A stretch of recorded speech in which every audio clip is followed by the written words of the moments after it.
السلام عليكم ورحمة الله تعالى وبركاته. نبدأ بالصلاة على النبي.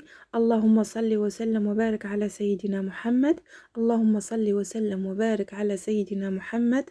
اللهم صل وسلم وبارك على سيدنا محمد.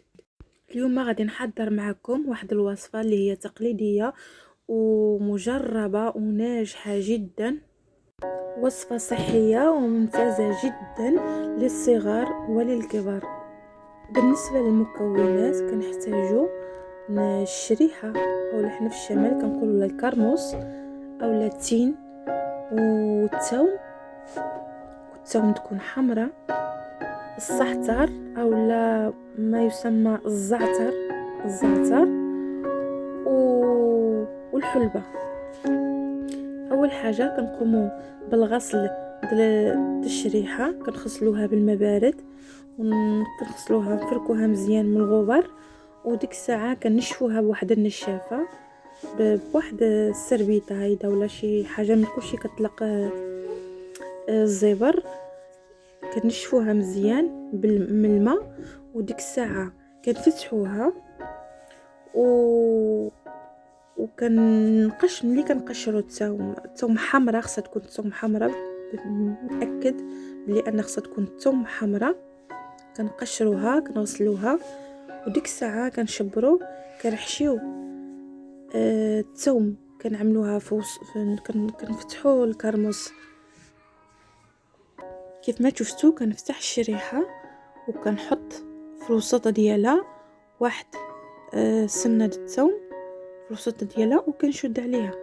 وديك الساعه في الطنجره ديال الكسكاس اللي غادي نعملها تبخر في الماء، كنضيف الزعتر والحلبة، كنشلهم بالماء وكنخويهم في ديك الماء اللي غادي تبخر بهم الشريحه، وكنخليها تبخر ساعه الا ربع.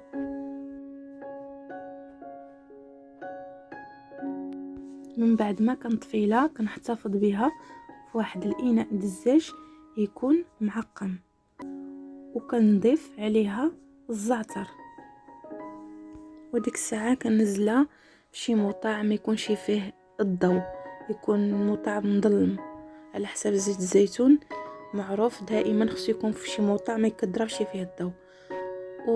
وديك الساعه كتخليها 48 ساعه كتطلق باش كتطلق داكشي كيطلق في ديك الزيت. ديك الساعه كتبقى لك يقدر من ناحيه د الوليدات حتى اذا ما بغاوش ياكلوها هيداك وكل شيء، يقدر تعطيهم معلقه الزيت في عود خرابي. وهاد الوصفه مجربه غادي تشكروني عليها، جربوها وردوا عليا.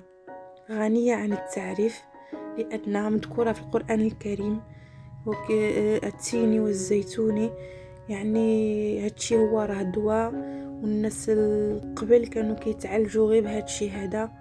وكنتمنى هاد الوصفه ان شاء الله يا ربي تنال الاعجاب ديالكم. شكرا على حسن المشاهده والى اللقاء.